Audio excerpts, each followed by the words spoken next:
Isang patay sa pagbaha sa Kumalarang, Zamboanga del Sur. Mahigit 1,000 pamilya ang nilikas. Live mula sa Kumalarang, Zamboanga del Sur, nangunguna sa balita ang ating Mindanao stringer na si Christian Dumabok.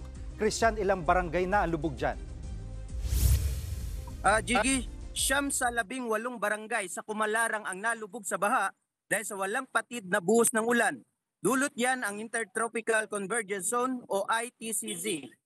Mabilis ang agos ng tubig sa bahaging ito ng Kumalarang, Zamboanga del Sur. Sa kasagsagan ng baha, isang alagang baboy ang inilikas. Sa ibang bahagi ng bayan, hanggang tuhod ang baha, maingat tuloy ang pagdaan ng malalaking sasakyan. Isang PWD na senior citizen ang tinangay sa creek. Ayon kay Kumalarang Mayor Ruel Molina, tatawid sana ang biktima pero hindi niya kinaya ang lakas ng agos kaya tinangay. Aabot naman sa 1,200 pamilya ang lumikas dahil sa mabilis na pagtaas ng tubig. Nang humupa ang baha sa ilang lugar, puro putik naman ang mga bahay kaya sira-sira ang mga gamit. Hindi rin nakaligtas pati ang ground floor ng munisipyo kasama ang mga gamit sa Rural Health Unit, office supplies at mahalagang dokumento. Marami ring apektadong magsasaka, bagamat marami rin sa kanila ang maagang nakapag-ani ng mga pananim. Narito ang pahayag ni Mayor Ruel Molina.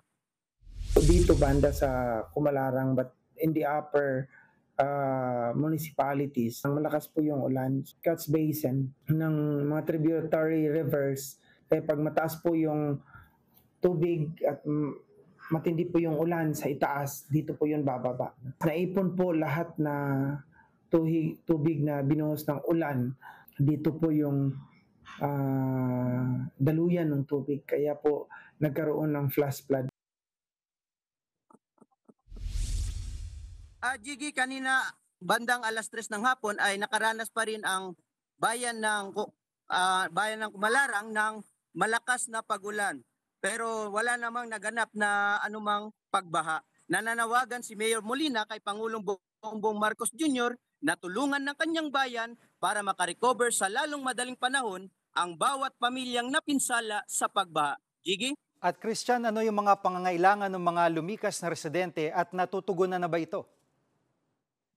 Jiggy, nangangailangan yung mga residente na naapektuhan ng baha ng mga damit, pagkain, o anumang kitchen utensils na magagamit nila sa kanilang mga pagluto.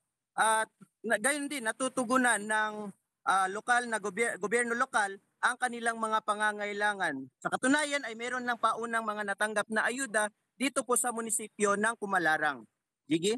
Yan po si News 5 stringer Christian Dumabok live mula sa Zamboanga del Sur.